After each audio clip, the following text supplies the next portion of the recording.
নমস্কার বন্ধুরা, পিঙ্কি ঘর সংসারের একটি ব্লগে আপনাদের সবাইকে স্বাগত। তো আজকে ষষ্ঠী, আমরা আজকে ষষ্ঠী সকালবেলা উঠে চান করে পুজো দিয়ে এলাম, রেডি হচ্ছি।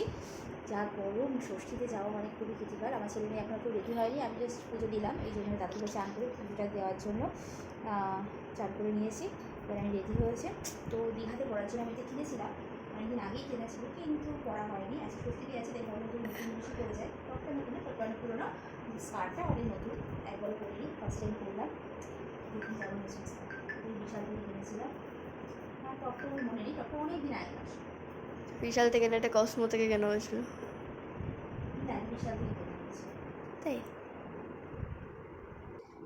তাহলে আর কি, যেতে যেতে আপনাকে চেষ্টা করবো আজকে পুরো ব্লগটা, মানে আমাদের বাড়িতে জামাই ষষ্ঠী যে নিয়মটা আছে, আমাদের বাড়িতে বাটা দেওয়ার নিয়ম আছে জামাই ষষ্ঠী, এই অনেকের বাড়িতে অনেক রকম নিয়ম আছে। তো আজকে আমাদের বাড়ির নিয়মটা শেয়ার করার, আপনাদের সাথে দেখানো, আপনারা কাদের কাদের এরকম নিয়ম আছে দেখানো দেখবেন। তো আমাকে আবার কমেন্ট করে জানাবেন কাদের কাদের এরকম নিয়ম আছে। তো চলুন দেখে থাকুন।